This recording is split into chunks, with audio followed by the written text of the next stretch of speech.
নমস্কার দর্শক। একটি সমস্যা কিন্তু আমাদের সব সময় থাকে, সেটি হচ্ছে ডালিমে পোকা। দেখবেন একদম সুস্থ সবল ডালিম যখনই মাঝখান থেকে ভাঙবেন, ভিতরে কিন্তু পোকা। কিভাবে যে এরা ভিতরে চলে যায় সে কিন্তু আমরা বুঝতেও পারি না, আর না বোঝার তালেই কিন্তু একসময় ভালো ভালো ফলগুলো কিন্তু নষ্ট হয়ে যায়। আজকের প্রতিবেদন, ডালিম পচে যায় কেন এবং ডালিমকে কিভাবে আমরা পোকার হাত থেকে রক্ষা করব। ডালিম গাছে রোগ পোকা নিয়ে যদি আপনি কথা বলতে চান, আপনাকে যেতে হবে একদম প্রথমে যে সময়টায় ডালিম গাছে ফুল আসতে শুরু করে, ঠিক সেই সময়টায়।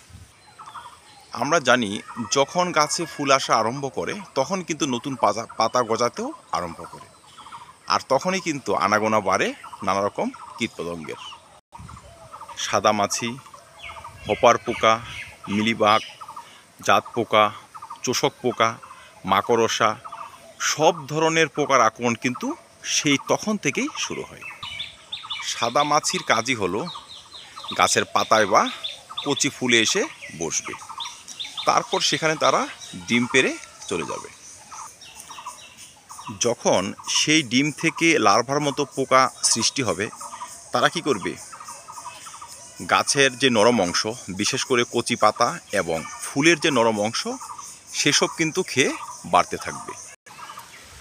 আর তখন যে সমস্ত ফুল দানা বাঁধতে আরম্ভ করে, সে সমস্ত ফুলকে বা ছোট্ট ছোট্ট দানাকে ফুটো করে ওরা ফলের ভিতরে চলে যাবে।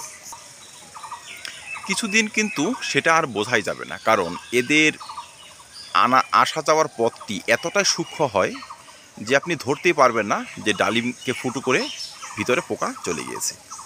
আর যখনই সেটা বড় হতে শুরু করবে আর সেই পোকার মল ফুটো দিয়ে বাইরে থেকে বের হতে আরম্ভ করবে, তখনই কিন্তু বোঝা যাবে যে ডালিমে পোকা লেগেছে।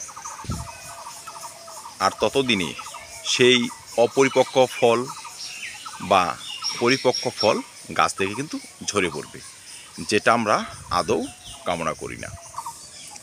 এই ফল ছিদ্রকারী পোকা শুধু যে ডালিমকে ফুটো করে ভিতরে চলে যায় তা নয়, কুড়ি অবস্থায় ডালিম ফুলের রস খেয়ে সেই ডালিম ফুলকে কিন্তু গাছ থেকে ঝরিয়ে দেয়।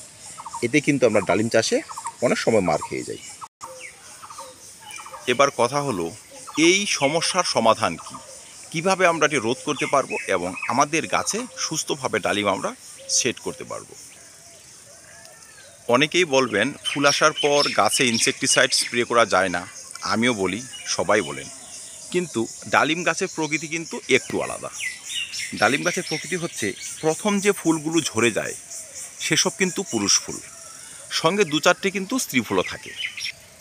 যারা লেদা পোকা, চোষক পোকা বা অন্যান্য পোকার আক্রমণে ঝরে যায় বা ভালো পলিনেশন না হলে কিন্তু ঝরে যায়।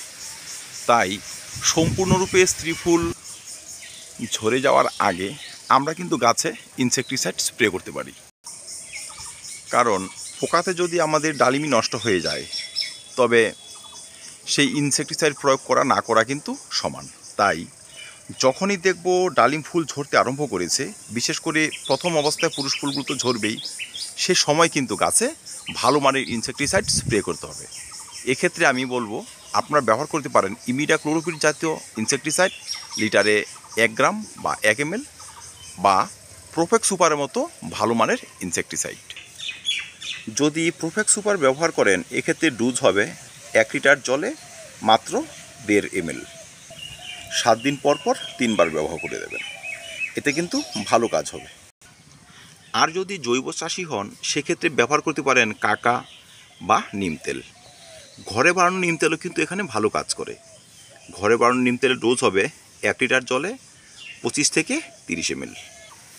সাদা মাছি যেহেতু সন্ধ্যার আগে বা বিকেলে আক্রমণ করে, সেজন্য সবসময় চেষ্টা করবেন যেন বিকেলবেলা ইনসেকটিসাইড স্প্রে করা যায়। চড়া রোদ্রে কিন্তু কোনো ধরনের ইনসেকটিসাইড স্প্রে করবেন না। ভালো ডালিম পেতে ইনসেকটিসাইড স্প্রে করার পরপরই কিন্তু আমরা ভালো মানের কোনো পিজিআর ব্যবহার করে দেব, সঙ্গে ব্যবহার করব বোরন, কারণ ভালো পলিনেশন হলেই কিন্তু সে সমস্ত ডালিম গাছে সেট হবে এবং আমাদের গাছ ভরে কিন্তু ডালিম হবে।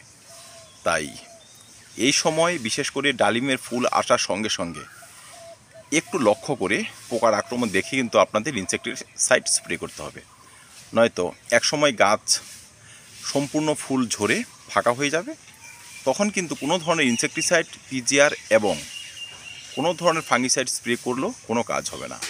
তাই সময় থাকতে তার ব্যবস্থা নিলে ডালিম চাষে কিন্তু আমরা লাভের মুখ দেখতে পারি। তো দর্শক, এখন হচ্ছে মার্চের শেষ, এপ্রিলের শুরু। গাছের গোড়ায় পটাশিয়াম এবং ফসফরাসযুক্ত খাবার দিন। গাছে জিঙ্ক এবং অনুখাদ্য এবং বোরন ব্যবহার করুন। সপ্তাহে একবার করে 2 থেকে 3 বার কীটনাশক ব্যবহার করে দিন। গাছের গোড়ায় পর্যাপ্ত জল দিয়ে যান, পটাশিয়াম এবং ফসফরাসযুক্ত খাবার দিয়ে যান। দেখবেন যে সমস্ত গাছে 2 বা 4টে ডালিম হচ্ছিল, সে সমস্ত গাছও কিন্তু ডালিমে ভরে থাকবে। তো ধন্যবাদ, দেখা হবে নতুন ভিডিওতে নতুন টপিক নিয়ে। ভিডিওটি ভালো লাগে লাইক এবং শেয়ার করবেন, চ্যানেলটি সাবস্ক্রাইব করে পাশে থাকবেন। ভিডিওটি দেখার জন্য ধন্যবাদ।